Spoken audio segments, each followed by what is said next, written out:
By midnight, the most feared man in the city would be on his knees, crying on the floor of his own office. He didn't know that yet. Right now, Dominic Russo was exactly what everyone believed him to be. Still composed, untouchable. He sat behind his large wooden desk, looking out at the city lights scattered across the harbor.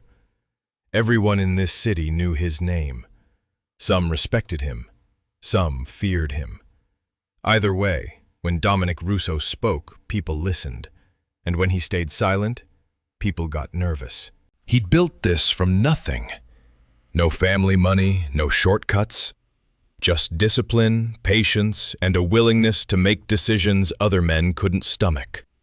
In 6 years running his organization, no one, not his closest men, not his rivals, had ever seen him lose control. Not once had he cried in front of anyone. Not once had he raised his voice out of fear. He was the kind of calm that made a room go quiet before he even spoke. That was about to change. It was almost midnight when his phone rang. Marco, his most trusted man, the one who never called this late unless something had gone wrong. "Talk to me," Dominic said. Marco's voice came through unsteady, which was strange because Marco didn't get unsteady. "Boss, we found someone down by the docks. A young woman. She's hurt, scared out of her mind, won't give us her name." Dominic exhaled. People got hurt near the docks more nights than anyone liked to admit, an ugly corner of an ugly business rarely worth his personal attention. He had people for this. Quiet doctors, quiet solutions. "Take her to the clinic," he said. "Make sure she's looked after." Silence on the line, then Marco spoke again, quieter this time. "Boss, she's got a mark on her wrist, a tattoo, small bird, looks like a swallow." Dominic's hand went still around the phone. The office seemed to lose all its sound at once. A swallow. Left wrist. There was only one person alive with that tattoo inked into her skin the summer she turned 16 because she said swallows always find their way home. "Say that again," Dominic said, and his voice had changed into something none of his men would have recognized. A swallow, boss. On her left wrist. The chair went over backward before he even realized he'd stood up. "Bring her to me," Dominic said. "Now. Don't take her anywhere else. Don't stop for anything. Bring her straight here." He hung up before Marco could answer. For the next 20 minutes, Dominic Russo did something his men had never seen. He paced, back and forth across the office, jaw tight, hands clenched, a man built for stillness, suddenly unable to stand in one place. Memories he'd buried for years came flooding back uninvited.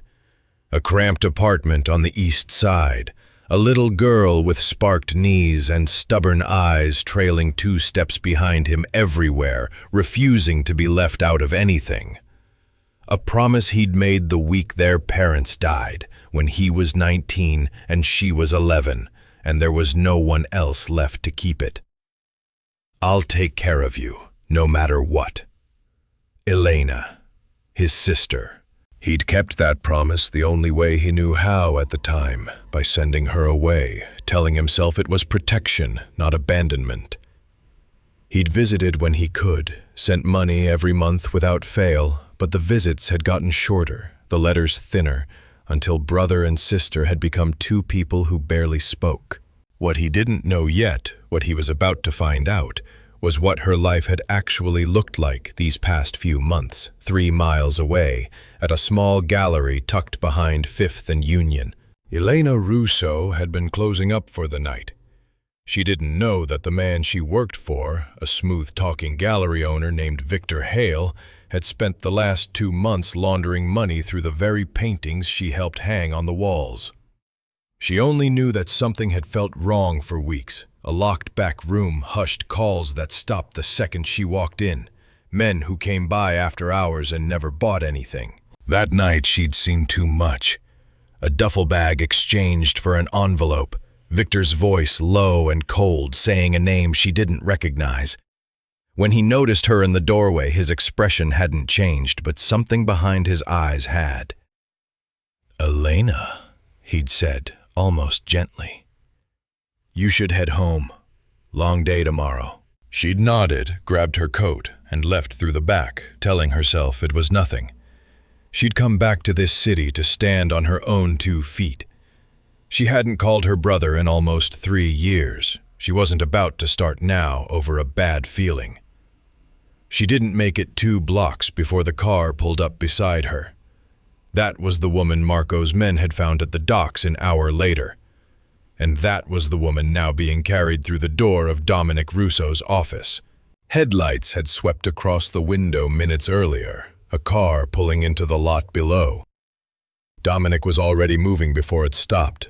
Marco came through first, face drained of color. Behind him, 2 men carried a young woman between them gently, like something that might break if handled wrong.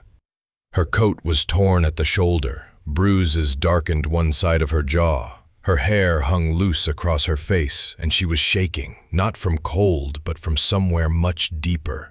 Dominic crossed the room in 3 strides. "Elena," he whispered. At the sound of her name, she lifted her head. Her eyes were glassy with pain and fear, but something in them sharpened the moment they found his face. "Dom," her voice cracked on the single syllable. That was all it took.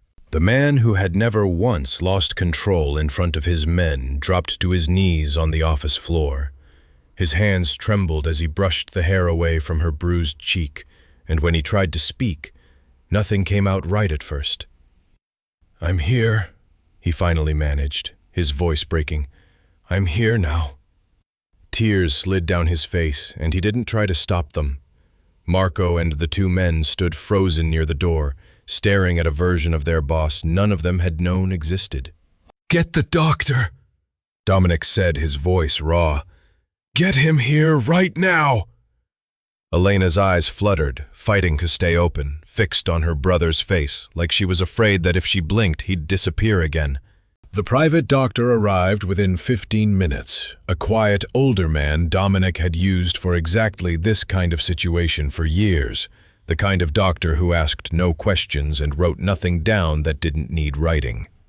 He worked by lamplight because Dominic had told Marco to kill the overheads the moment they walked in, and something about the low gold light made the room feel less like an office and more like a place where a person could actually be safe. Dominic stood in the doorway while the doctor worked one hand braced against the frame hard enough that his knuckles went pale. He didn't move closer. He didn't trust himself to. Every few seconds, his eyes traced the bruising along Elena's jaw, the shallow cut near her shoulder, and something in his chest tightened each time, like a fist closing around a rib. Bruising along the ribs, superficial cut near the shoulder, nothing life-threatening, the doctor said quietly, without looking up. She's mostly in shock, exhaustion. Her pulse is high, but it'll come down. Marco, standing near the window, pulled the curtains shut without being asked, a small, wordless gesture, the kind of thing a man does when he doesn't know how else to help and needs his hands to be doing something. The doctor gave Elena something to help her rest. Within minutes, her breathing slowed, evened out, dropped into the shallow rhythm of real sleep, and one of the men laid a blanket from the car over her shoulders. Dominic didn't move from the doorway until her chest was rising and falling steadily, like he needed to see it with his own eyes before he'd believe it. Then he crossed the room, pulled a chair beside the sofa, and sat down. He didn't leave that chair for the rest of the night. The office was silent, except for the hum of the city through the glass and the occasional creak of the old radiator. Dominic watched his sister sleep the way he had done exactly once before, 17 years earlier, when Elena was 9 years old and running a fever high enough that their mother had called 3 different doctors before sunrise. He remembered pressing a cold washcloth to her forehead in the dark of their old apartment while their mother paced the hallway, and Elena, half delirious with fever, gripping the sleeve of his shirt and refusing to let go, murmuring his name over and over like a word that could keep the fever away by itself. He hadn't thought about that night in years. Now it sat in his chest like it had happened yesterday, and the thought that followed it, I wasn't there the next time she needed someone to sit up all night, was the kind of thought that didn't leave once it arrived. His mind wouldn't stop turning after that.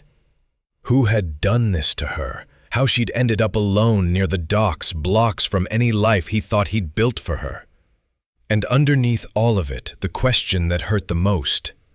How long had she been in danger while he was too far away, too consumed by his own world to even know her number had changed? Dominic doesn't fall apart. Because Elena is hurt, plenty of people get hurt in his world, and he's built a career out of staying composed through worse. He falls apart because the one person he swore to protect above everyone else became a stranger to him without his noticing, and the tattoo is the only thing that told him who she was. That's the quiet horror underneath this scene. It's not the injury that breaks him. It's the realization that distance can erase a person just as completely as danger can. Morning light crossed the office in a pale gray line, catching the dust in the air above the desk. Elena's eyes opened slowly, confused, blinking against a light that seemed too bright for whatever her body had been through before settling on the man sitting beside her. Eyes red-rimmed from a night without sleep, jaw rough with a day's stubble he hadn't had time to shave. "Dom," she said softly, her voice still thick with sleep and something raw underneath it. "Is it really you?" "It's really me." He took her hand, careful the way you'd hold something you weren't sure had finished healing yet. Her fingers were cold, and he wrapped both of his around them without thinking. "You're safe now, I promise." Her eyes filled, and this time she didn't try to stop it. She cried quietly, her shoulders shaking in small, controlled movements, like even now some part of her was trying not to take up too much space. Dominic didn't say anything. He just held her hand and let her take whatever time she needed. And somewhere down on the street, a truck's brakes hissed, ordinary city noise leaking in through the glass, a small reminder that the rest of the world had kept turning through all of this without noticing. "I keep thinking I imagined it," Elena said, finally wiping her eyes with the back of her free hand. "That I'm going to wake up and still be out there." "You're not out there," Dominic said. "You're here. You're not going back." Over the next few hours, in pieces, she told him what she hadn't told the doctor. She'd come back to the city after finishing her studies, hoping to find work, hoping eventually to find him again once she'd built something of her own to show him first. She'd been too proud to call. She wanted to prove she could stand on her own before she asked her brother for anything. She'd taken a job at a small gallery. The owner, a well-dressed man named Victor Hale, who spoke to every client like they were the only person in the room, had seemed harmless enough at first, even generous. The kind of boss who remembered your coffee order and asked about your weekend. It was only after a few months that the wrongness crept in, quiet and small enough to explain away. A locked back room she wasn't given a key to, phone calls that stopped the second she walked into a doorway. Once filing paperwork she wasn't supposed to see, she'd noticed the same unfamiliar name signed at the bottom of 3 separate documents in 3 separate handwritings. Like it was being forged rather than written. She hadn't known what it meant. She'd told herself it wasn't her business. Then one night she'd seen too much. A bag exchanged for an envelope, a tone in Victor's voice she'd never heard him use before, cold in a way that didn't match his easy smile. He'd noticed her in the doorway. He hadn't raised his voice, he'd simply told her to go home, gently, and something about how gently he said it had frightened her more than shouting would have. She'd left through the back. She didn't make it 2 blocks before she realized she was being followed. She remembered the sound of her own footsteps speeding up on wet pavement, the particular kind of cold that isn't about temperature at all, and then hands, and then very little else until she was lying somewhere near the water, with the rain coming down and no idea how much time had passed. Dominic listened to every word, his jaw tightening with each detail, guilt settling into his chest like a stone dropped into still water, the ripples spreading out slow and heavy. If he had stayed closer, if he hadn't let the years and the silence stretch as wide as they had, "I should have been there," he said quietly. "I should have never let us drift this far apart." "You did what you thought was right," Elena said, wiping her eyes. "You always tried to protect me." "Not well enough," he said, and meant it more than he'd meant anything in years. Elena was quiet for a moment, looking down at her wrist, at the small, faded swallow inked into the skin there. "You know why I got this?" she said. "The summer you sent me to live with Aunt Rose's family. I told myself as long as I had it, I hadn't really lost you. Swallows always find their way home, no matter how far they fly. I used to touch it when I missed you, and pretend that meant you'd come back eventually." Dominic looked at the tattoo like he was seeing it for the first time, though he'd been staring at it for the last 12 hours without really understanding what it was. "It brought you back," he said. "Marco saw it and knew exactly who you were before either of us said a word." "Guess it worked then," Elena said, and something that wasn't quite a smile passed over her face, the first flicker of her old self breaking through the exhaustion. "A brother sends his little sister away to keep her safe from his world, and ends up losing her to a danger connected to that same world anyway 3 years and 1 broken silence later. Comment Team Dominic if protecting someone by keeping distance is still love even when it costs you the relationship. Comment Team Elena if a sibling's safety should have meant staying close, not staying away." In the days that followed, Dominic made sure Elena had everything she needed to heal her body first, and then more carefully, everything underneath it. He hired the best doctors in the city. He made sure she felt safe under his roof. And he made time, real time, the kind he hadn't given anyone in years. It showed up in small things. He learned she liked her coffee too strong for anyone else's taste and started making it that way without being asked. He sat with her through every meal instead of eating standing up over his desk the way he had for a decade. When she couldn't sleep, he stayed up with her on the couch, saying nothing, just present. The television playing something neither of them was really watching. None of it was dramatic. All of it mattered more than anything dramatic could have. Underneath the quiet, though, Dominic was working, not loudly, not the way his men expected him to after seeing him break down on that floor. Marco found him one evening, going through Elena's old employment file, line by line, cross-referencing gallery paperwork against a name that kept surfacing in his sister's account of the last few months. "You want me to handle this?" Marco said. It wasn't a question. "I want to handle it myself," Dominic said, not looking up. "But I'm not going to." Marco raised an eyebrow. In 6 years, he'd never once heard Dominic Russo say those 2 sentences back to back. "She needs me here," Dominic said, "not out there. If I go looking for this man myself, I'm the same version of me that sent her away in the first place, chasing the problem instead of staying with the person. You handle it. Quietly. I stay with my sister." It was a small decision made in a quiet office over a stack of paperwork, but it was the first real evidence before the balcony, before the studio, before any of it that something in Dominic Russo had already started to change. Marco didn't take long to find what he needed.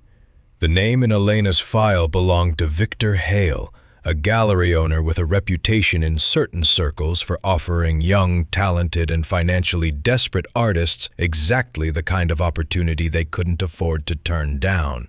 Steady work, gallery representation, a foot in a door that was usually locked to people without connections. What those artists rarely learned until it was too late was that Hale's real business wasn't selling paintings. It was moving money through them using inflated sale prices and forged provenance documents to clean funds for people who needed a legitimate-looking paper trail. Elena wasn't the first employee to stumble too close to that back room. She was simply the first one connected to someone capable of ending it in a week. Marco found him 2 nights later, alone, locking up the gallery in the rain.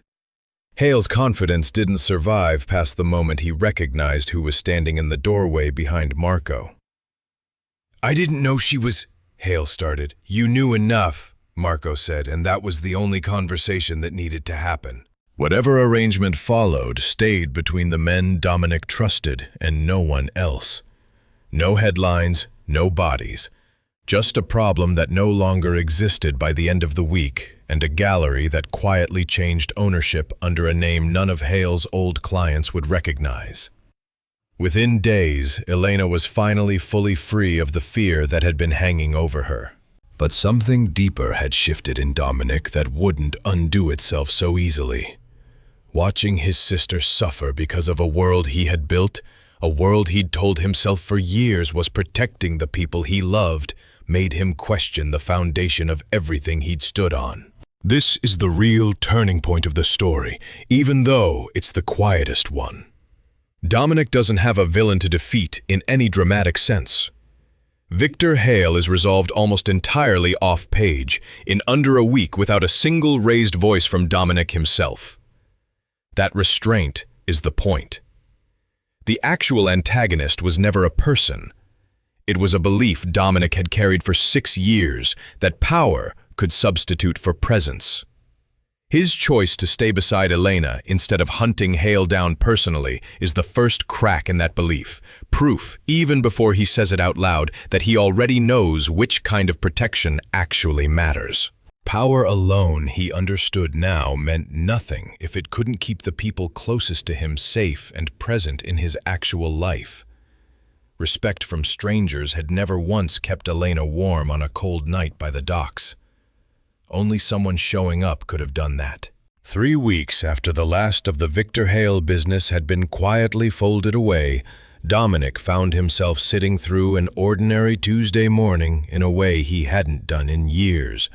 No reports waiting on his desk, no calls stacked up before 8 a.m., just the low hum of the refrigerator and the sound of Elena moving around the kitchen upstairs.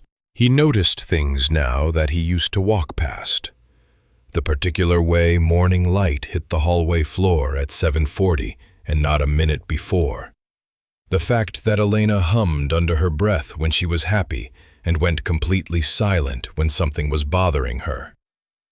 He'd relearned an entire language of his sister in 3 weeks that he'd let himself forget over 3 years. His phone buzzed on the counter. Marco. Dominic looked at it for a long moment, long enough that it rang out and went to voicemail. A week ago, he would have answered before the second ring.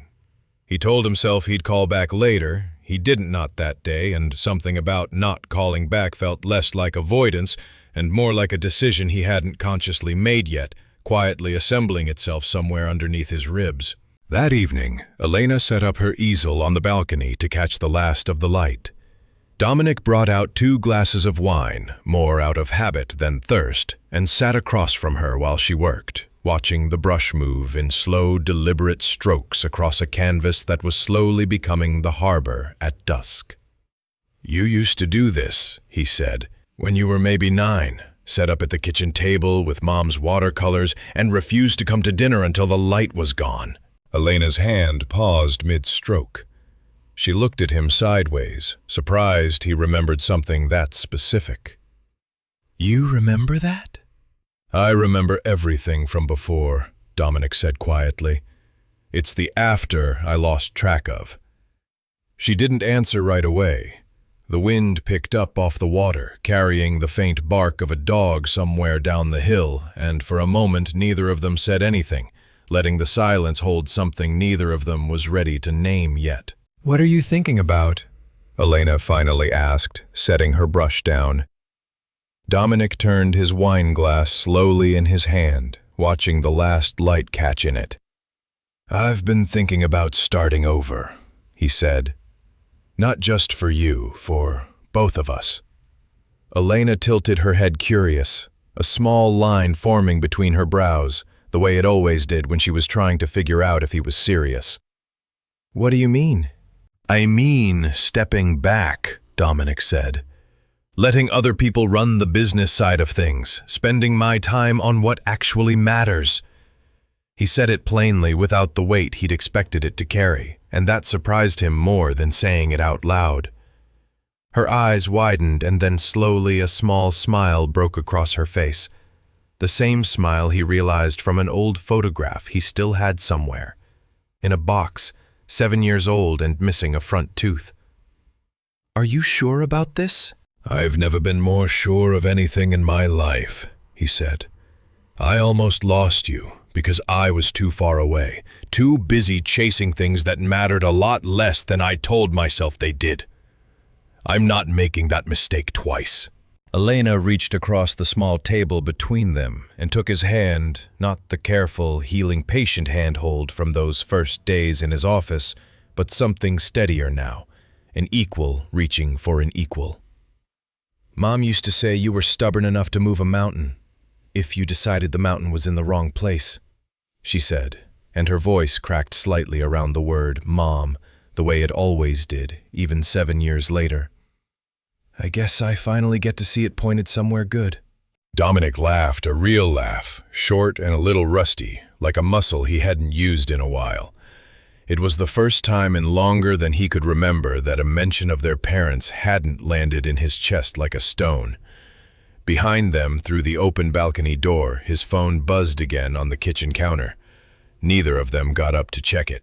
The following week, Dominic called his men together for the last time in that office, the same room where he'd once dropped to his knees on the floor, though none of them mentioned it, and he suspected none of them ever would. He didn't make a speech. That wasn't his style, and everyone in the room knew it. He simply told them plainly that he was stepping back, that Marco would take over day-to-day operations, and that the terms of the transition were non-negotiable. A few men shifted uncomfortably. One, an older man named Salvatore, who'd been with Dominic since the beginning, cleared his throat like he wanted to object and thought better of it. Marco stayed after the others filed out, arms crossed, studying Dominic with an expression that was somewhere between respect and disbelief. "You're really doing this?" Marco said. Not a question. "I already did it," Dominic said. "This is just the part where I tell everyone else." Marco was quiet for a moment, glancing toward the hallway where, weeks earlier, he'd stood frozen watching his boss break apart on the floor for the first time. "For what it's worth," he said finally, "I've worked for you 6 years. That was the only time I ever saw you look like you actually knew what you wanted." Dominic didn't have an answer for that right away. He just nodded once and let it sit between them the way most true things did. The transition wasn't clean. It never is. Old habits pulled at him in the middle of the night, a reflex to check his phone at 2 a.m., a tension in his shoulders whenever a call came in from a number he didn't recognize. Old expectations from men who'd known no other version of him took longer to loosen their grip than he expected.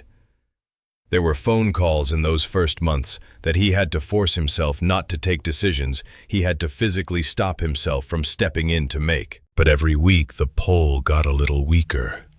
And every week something else got a little stronger in its place. He and Elena found a house an hour outside the city, white clapboard, a wraparound porch, a stretch of open sky that made the harbor view from his old office look small and gray by comparison. The first night there, they sat on the porch steps, eating takeout out of cardboard containers because neither of them had unpacked the kitchen yet, and Elena laughed so hard at something so small, a raccoon knocking over a trash can at the tree line, that she nearly choked on her food, and Dominic thought, watching her, that he could not remember the last time he'd heard that particular sound come out of her. Elena opened a small studio in the nearby town 2 months later, a converted storefront with big windows and good north light, exactly the kind of space she told him that she used to imagine for herself back when she was 20 and full of plans she'd never quite gotten to test. On opening day, she hung 12 paintings on the walls, all of them hers, none of them for anyone else's approval. Dominic stood in the back of the small crowd that gathered, hands in his pockets, watching people stop in front of her work and actually look at it. Not glance, not judge, just look. And something in his chest loosened that he hadn't realized was still clenched. That night, after the studio had emptied out, and the two of them were walking home under a sky thick with stars neither of them ever saw from the city, Elena finally said the thing she'd been carrying since the night in his office. "I was angry at you," she said quietly, not looking at him. "For a long time. Longer than I probably should have been." Dominic didn't flinch. "I know. Not because you sent me away," she said. "I understood that eventually, or told myself I did. I was angry because you stopped showing up in the small ways. The calls got shorter. You started sending money instead of coming yourself like the money could stand in for you. And some nights I told myself that meant I wasn't worth the trip anymore." The words landed harder than anything Victor Hale had ever done to her, and Dominic understood, standing there under the stars, that this was the conversation the whole story had actually been building toward. Not the rescue, not the danger, but this. "You were always worth the trip," he said, his voice rough. "I just convinced myself that building something big enough would matter more than showing up small and often. I was wrong. I've been wrong about that for years, and I only understood it the night I saw you carried through that door." Elena stopped walking and looked at him. Really looked the way she used to as a kid when she was deciding whether to believe him about something. Whatever she found in his face seemed to be enough, because she stepped forward and hugged him right there in the middle of the empty road, and neither of them said anything else for a long moment. It didn't need saying twice. Months slid into a rhythm neither of them had to force. Mornings on the porch, afternoons at the studio, evenings that ended without either of them checking a phone for anything urgent, because for the first time in a decade, nothing was. One afternoon, Dominic stood in the doorway of Elena's studio, unnoticed for a moment, watching her paint. Sunlight fell across the floor in long gold bars, catching the dust in the air, and Elena worked with her sleeves pushed up and a smear of blue paint along one forearm, humming quietly to herself, the same tuneless, unconscious hum from childhood, back before either of them had learned what it meant to be careful with each other. On the small shelf above her work table, tucked between jars of brushes, sat a single framed photograph she'd asked him to dig out of storage months earlier, their parents young, laughing at something off camera, with a much smaller Dominic holding an even smaller Elena on his hip. He hadn't looked at that photo in years. Now it sat where she could see it every day she worked. He felt something settle into his chest that he didn't have a name for at first. Then he recognized it. Peace. Not the temporary calm that came after solving a problem and moving straight to the next one. A deeper, steadier kind. The sort that only comes from finally being present for someone you love, day after ordinary day, with nothing left to prove and no one left to convince. He thought back to the night his phone rang at 11:52, to Marco's unsteady voice describing a frightened young woman with a swallow tattoo on her wrist. That single call had broken him open in the only way that could have actually saved him. It had handed him back the one thing his empire never could, no matter how large he'd built it, or how many people learned to fear his name.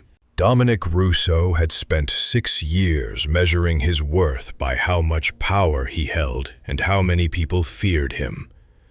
Now, watching his sister smile as she painted, surrounded by color and afternoon light, and a photograph of 2 parents who never got to see either of them grow up, he understood something simpler and far more true. Real strength was never about control, and it was never about fear. It was about showing up, staying close, protecting the people you love not from a distance, not with money standing in for your presence, but right beside them every single day, in the small and unremarkable ways that actually add up to a life. For the first time in years, Dominic Russo felt like he was exactly where he was supposed to be. This story is a reminder that the people who truly love us rarely show it through grand gestures. They show it by staying close enough to notice when something's wrong before it becomes a crisis. If there's someone in your life you've drifted from because you told yourself protecting them meant staying away, this might be the sign to send one message tonight. Not an apology, just a hello. Call the sibling, the friend, the parent you've been meaning to check on. Distance rarely feels dangerous while it's happening. It only feels dangerous in hindsight the way it did for Dominic. Which moment hit you hardest? The swallow tattoo or the walk home under the stars? Tell us in the comments, share this with someone who needs to hear it, and follow for more stories about the quiet cost of choosing distance over presence.